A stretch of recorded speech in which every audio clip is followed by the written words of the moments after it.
Hi, I'm William Thomas with Clear H2O, and we're at the Delmarva Poultry Association National Meeting and visiting with Dr. Don Ritter, Director of Health Services for Mount Ayr Farms. We'd like to get his insight on vaccine delivery technology through gel administration. Welcome, Dr. Ritter. Thanks, Bill. I'm glad to be here. It's been a fabulous meeting, a lot of great speakers, and a lot of discussion on the increase in antibiotic-free production practices and the need by consumers to incorporate those into the poultry industry. That brings with it a lot of challenges for effective vaccination programs, I would imagine, and want to get your insight as to what the challenges are that you've experienced for Mount Ayr and how you overcome those. Well, Bill, the challenge in broilers has always been is to do mass application of vaccine, but get the results of individual bird administration. So we've worked on that a long time. We've gone through iterations. We had a machine that would eye drop the birds at one time. We had a machine called the Beakovac machine that you could squirt a little drop inside the bird's mouth. But again, it was individual bird handling. And we got away from that for labor reasons and repetitive motion concerns of employees. So we went to mass applications, and as you mentioned, the most common mass application is water spray. And we found that has a lot of limitations the more we looked at it, especially with ingested vaccines like coccidial vaccines. And so recently we've moved into gel technology, partnering with your company and others and to do some research in that area. Yeah. So I gotta believe, and from what I've known and working with you folks, you really have been a leader in exploring this whole area of gel application. What have you observed in terms of the advantages and disadvantages of gel? We first started working with gel vaccine delivery back in 2009.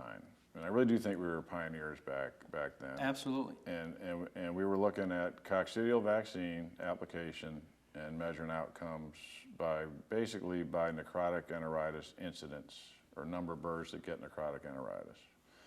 And we developed ways to identify birds in the same house under different treatments.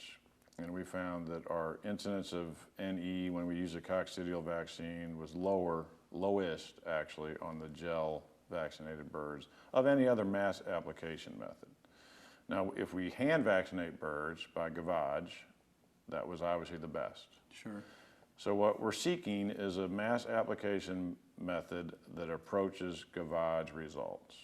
And so that was our first foray into that. Now, that wasn't a commercially available method of vaccinating chicks back in 2009. It was experimental only. And then there were some patent concerns, and so our partners kind of dropped out of interest in pursuing that. And then 2 years ago, we started with gel technology again, and on a large scale, and basically ran that program for about 6 months of the year, just with coccidial vaccines. And that's when we were using your initial products and also from products from another company, doing a comparison. Yep. And then it quickly became apparent to us that you all were interested in moving the football down the field and improving the technology, both in the application methods and instrumentation equipment, and also in the recipe for the gel. So with all that experience and you observing the evolution of the gel technology, what are the, I guess, current advantages and disadvantages and areas for continued improvement? We're still very early in introducing this into the industry. I think there's a long way to go. From your perspective, with the experience that you've got, what are some of those opportunities? There's several things you want in a gel delivery system. Okay, one is you want the gel to be consumable. Okay, so what I mean by that is we're going to drip it on the chicks. It's got to set up in a form that they can eat from their neighbor. It's not that they eat it on themselves. Sometimes they'll get a little bit on their wing or something.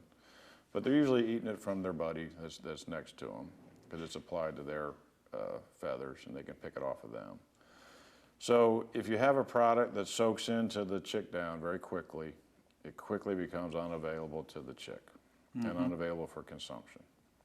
So when you gel a bunch of birds and you let them dry, and if they're all green or they're all red from the dye in the gel, you know you've left a lot of product on the feathers that didn't get consumed. So that's kind of how we started. We started with kind of a wet gel, kind of a quick soak-in gel. Yeah. And then we evolved to thicker gels. So when you evolve to a thicker gel, you can't pump it in a liquid method anymore. Right. So then you need different technology to pump the gel. And then you need different technology to mix the gel. Right. Okay? Yeah. Because we're trying to mix stuff through it, make sure everything's evenly distributed. The goal is to get each chick to get a dose and to know what that dose is. So if we're applying a 1/2 ml of gel per chick, we want them to eat a 1/2 ml of gel. And so we've got to be able to figure that out. And there's ways to figure that out that we've developed and looked for. Some of them are very labor intensive or lab intensive. Some of them are less. But basically, visually, it's real easy to do. Is you gel the chickens and you see how yellow they are after the gel's consumed and dry. Yeah, yeah, yeah. All right.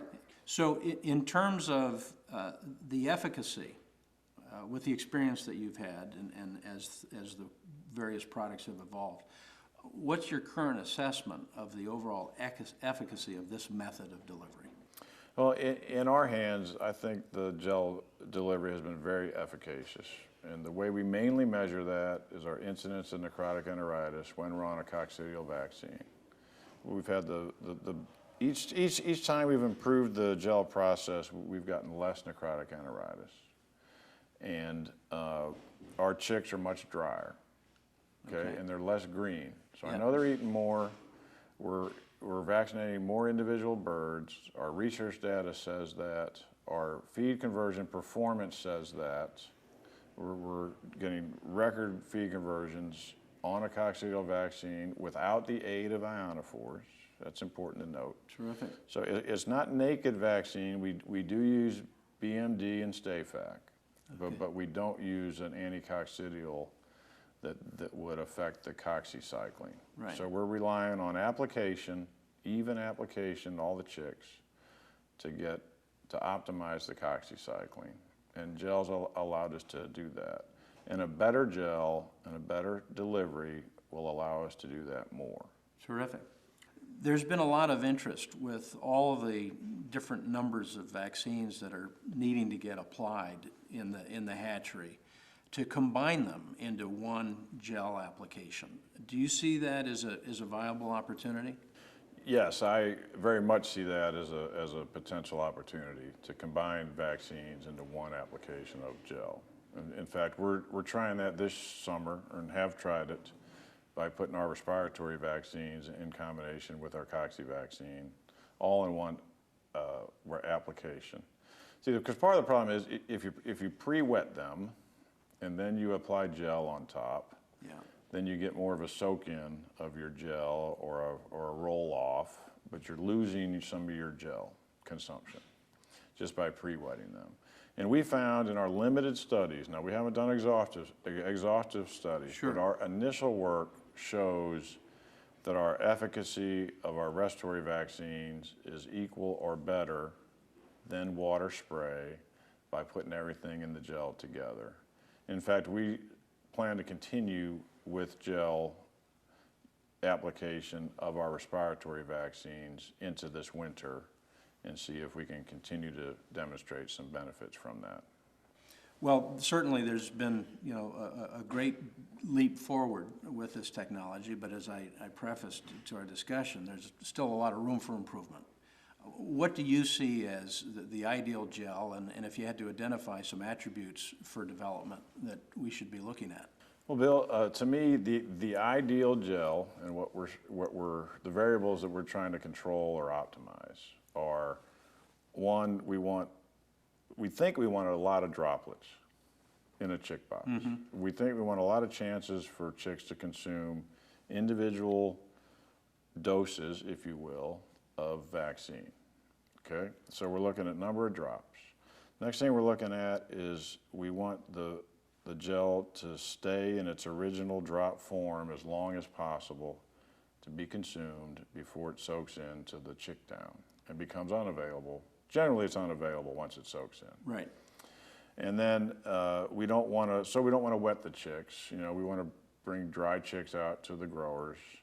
So the volume, again, if we can get a lot of dots with a thick gel, that's a thick non-wetting gel, that allows us to maybe back off on the volume a little bit and still get everybody covered. So what we're trying to optimize is the volume of gel, and that's based on the viscosity of the gel and the number of drops we have on the chick box. And a combination of those is going to be optimal. And that's what we're trying to work to optimize. But again, we want yellow chicks after all the gel is consumed. Then we know our loss of material is minimal. And that's what we're after. Dr. Ritter, thank you very much, not only for this opportunity to get your insights on gel delivery technology, but also for putting on a great meeting here at the DPI national meeting. It's been fabulous, a lot of great speakers and a lot of great information. Well, you know, thanks for your kind words on the meeting, Bill. A committee puts that together, and I've been chairman of it for a few years now and take a lot of pride in the meeting and helping with it. And I'm glad you could come, and I'm glad you got something out of it, and I hope to see you next year. We certainly will be. Great job. Okay, thank you. You bet. Thanks.